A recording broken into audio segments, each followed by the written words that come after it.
بسم الله الحمد لله والصلاة والسلام على رسول الله وعلى آله وصحبه ومن والاه رب اشرح لي صدري ويسر لي أمري واحلل عقدة من لساني يفقهوا قولي.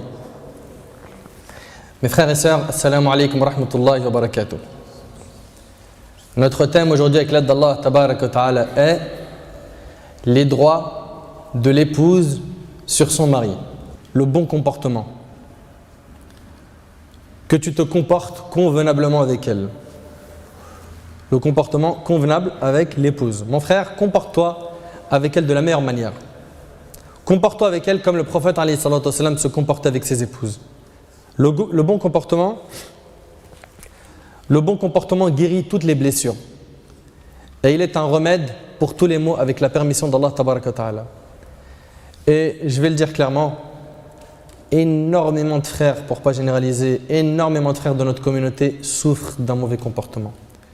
Et les femmes, elles sont très patientes, qu'Allah les récompense. Elles ne parlent pas, elles disent rien. Elles ne veulent pas détruire le foyer, détruire l'éducation des enfants. Alors, elles se taisent et elles subissent beaucoup d'injustices. Pourquoi ? Parce que le mari n'a pas un bon comportement. Parce que le mari, il a compris qu'être le responsable de la famille, c'est être pharaon, un tyran, un dictateur. Or, il a oublié que toute injustice se paye ici-bas et dans l'au-delà. Il se peut qu'un homme ait un très bon comportement à l'extérieur de la maison, et ça arrive souvent, avec ses frères ou ses collègues, mais dès qu'il rentre chez lui, il commence à faire la tête. Il rentre, il ne sourit plus. Tout le monde a le droit de voir ses belles dents et son sourire, sauf sa femme.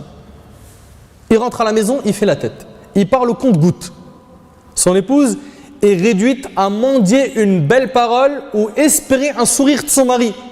Si celui-ci lui sourit, elle est la plus heureuse du monde. Pourquoi ? Elle est la plus heureuse au monde. Pourquoi ? Parce que cet homme-là a le cœur dur et il excelle dans les mots grossiers et les critiques. Mon frère, comment veux-tu que ta femme supporte une telle vie ? Cet époux est injuste envers lui-même et envers sa femme. Et il n'a pas respecté le commandement d'Allah et celui de Nabi alayhi salatu wassalam. Allah tabaraka wa ta'ala, il a dit dans Sourate An-Nisa, ô vous les maris, écoutez bien. Et ce rappel, je le fais à moi en premier. Allah tabaraka wa ta'ala a dit dans Sourate An-Nisa, Sourate 4, verset 19, وَعَاشِرُوهُنَّ بِالْمَعْرُوفِ et comportez-vous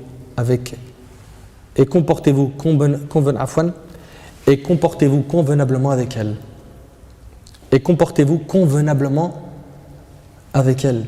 Souris à ta femme. Pourquoi tu fais toujours la tête ? Pourquoi est-ce que ton visage est toujours triste ? Ne me dis pas que c'est parce que tu portes les soucis de la communauté. Mon frère, que je sache, tu n'es pas le prophète alayhi salatu wassalam. Et le prophète alayhi salatu wassalam qui portait lui le souci de la communauté entière était toujours souriant. Toujours souriant. Et il était souriant et il trouvait des moments pour passer du bon temps avec sa femme. Aïcha radiyallahu anha, elle rapporte. Écoute ce hadith. Elle dit, j'accompagnais le prophète alayhi salatu wassalam dans un de ses voyages alors que j'étais encore une jeune fille mince. Puis le prophète alayhi salatu wassalam dit aux gens, avancez. Ils ont avancé, puis il me dit, viens faire la course avec moi. Le prophète alayhi salatu wassalam, il dit à sa femme, viens faire la course avec moi. C'est l'imam des musulmans, l'enseignant, le prophète, le dirigeant, c'est le président, c'est lui qui gère tout. Et il trouve du temps pour s'amuser religieusement, de manière licite. S'amuser de manière licite avec qui ? Avec Aïcha radiyallahu anha. Il lui dit, viens faire la course avec moi. C'est impressionnant. Hein ? Aïcha radiyallahu anha dit, nous fîmes la course ensemble et je le bâtis. C'est elle qui a gagné la course. Il ne m'en parla plus pendant un long moment, jusqu'à ce que j'ai oublié cette course. Plus tard, lorsque je pris du poids, je l'accompagnais une nouvelle fois dans un de ses voyages, puis il dit aux gens, avancez. Ils avancèrent, puis il me dit, viens faire la course avec moi. Nous fîmes la course ensemble et cette fois, il me battit, il rit en disant, cette fois c'est la revanche. Le hadith il est rapporté par Ahmed Abu Daoud et authentifié par l'Albani. Tu vois, Nabi alayhi salatu wassalam, c'était quelqu'un qui trouvait du temps pour s'amuser avec son épouse de manière licite.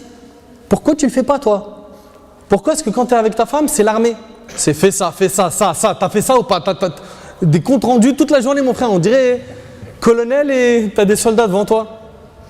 Et même s'il y a une dispute, ne sois pas de ceux qui frappent leur femme, qu'il les humilie, qu'il les rabaisse. Et akhi, les ennemis de l'islam ne font que de combattre la femme musulmane. Ils font que toute la journée de combattre la femme en islam. Et toi, tu viens, tu lui rajoutes une couche. Ne la rabaisse pas, ne l'humilie pas. N'oublie pas le verset où Allah il a dit « Et comportez-vous avec elle convenablement ». Un bon comportement. Je sais qu'il y en a beaucoup, ils disent ouais, « T'as raison, mais attention à rien. La théorie, tu l'as. La pratique, je sais que c'est dur, mais tu dois mettre en pratique ça. Tu dois mettre en pratique ce que tu es en train d'entendre. Frappe pas ta femme. Il se peut qu'elle fasse des erreurs, contiens ta rage, ne t'exprime pas au moment de la colère parce qu'il est possible que tu sautes le plafond. Et l'inverse, hein. Et l'inverse. Il y a des sœurs, elles m'ont dit, moi je prends le canapé et je le retourne. Bon. Plein d'histoires comme ça. Enfin, bien sûr, si tu sais qu'au moment de la colère, si tu parles, ça va être chaud, là, tu te contiens, tu maîtrises ta colère et c'est là où tu auras mis en pratique le hadith où Nabi alayhi salam il a dit à l'homme qui lui a posé la question, fais-moi une recommandation, il lui a dit quoi? La tardab. La tardab, ça ne veut pas dire ne te mets pas en colère. C'est impossible, la colère elle fait partie de la nature de l'homme. Mais ça veut dire maîtrise ta colère.